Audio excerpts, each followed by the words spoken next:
బేహద్ పరం మహాశాంతి. ఈరోజు పురుషార్థమునకు ధారణా పాయింట్స్. బాప్ అంటున్నారు, పిల్లలు మీ యొక్క స్వధర్మము శాంతి అనే మాటను సదా స్మృతిలో ఉంచుకోండి. ఏంటి? నా యొక్క స్వధర్మము బేహద్ పరం మహాశాంతి అని. ఎందుకంటే ఇప్పుడు సమయం అనుసారంగా శాంత చిత్తమైనటువంటి స్థితిని తయారు చేసుకోవటం చాలా చాలా అవసరం.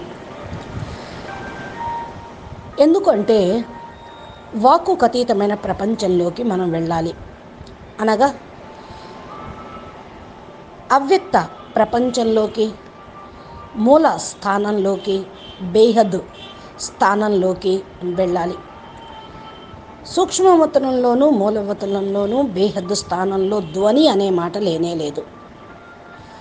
ఏ ఆత్మ అయితే శాంత చిత్తంగా ఉంటుందో వారు ఫరిస్తా స్వరూపమును, బిందు స్వరూపమును ఎక్కువ సమయం వరకు స్థిరంగా ఉంచుకోగలుగుతారు. లేకపోతే ఈ ప్రపంచం యొక్క విచిత్రమైనటువంటి మాటలు మిమ్మల్ని దాని వైపుకు లాగుతూ ఉంటుంది. నెమ్మదిగా సేవా స్వరూపం కూడా పరివర్తన అయిపోతుంది. దృష్టితోటి సృష్టి పరివర్తన అయ్యేదే ఉంది. ఈ యొక్క కీర్తన కూడా మీ అందరికీ వర్తించేదే. మరి దీని అనుసారంగా వాక్కులోకి రావటము అనగా సాధారణమైనటువంటి మాటలు, వ్యర్థమైన మాటల నుండి రక్షించుకోండి. మీ యొక్క దృష్టి పవర్ఫుల్గా ఉండాలి. దృష్టి ద్వారా సేవ ప్రారంభం అవుతుంది.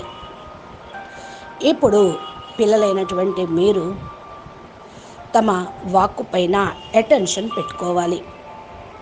ఈ పురుషార్థి స్థితి అనేది సహజంగానే ఉంటూ ఉంటుంది. పురుషార్థం తేలిగ్గా కూడా చేయగలుగుతారు. అనగా తేలిగ్గా ఉంటూ చెయ్యండి. అటెన్షన్ పెట్టుకోండి. నేనేం మాట్లాడుతున్నాను, ఏం ఆలోచిస్తూ ఉన్నాను, ఏమి చేస్తూ ఉన్నాను అనే అటెన్షను తప్పకుండా ఉండాలి. ధైర్యతాపూర్వకంగా మీరు ప్రతి పురుషార్థము చేస్తూ ఉండండి. త్వరపడొద్దు. దేనిలో కూడా ధైర్యంగా, నిదానంగా, శాంత చిత్తంగా అటెన్షన్ పెట్టుకొని ప్రతి ఒక్క కర్మ, సంకల్పము, దృష్టి, వృత్తి యొక్క పురుషార్థం చేస్తూ ఉండండి. బాపు యొక్క సాంగత్యంలో ఉండండి. స్వయం ఉన్నతమైనటువంటి స్వమానంలో స్థిరంగా అయిపోయినట్లయితే ముందుకు వెళ్ళగలుగుతూ ఉంటారు.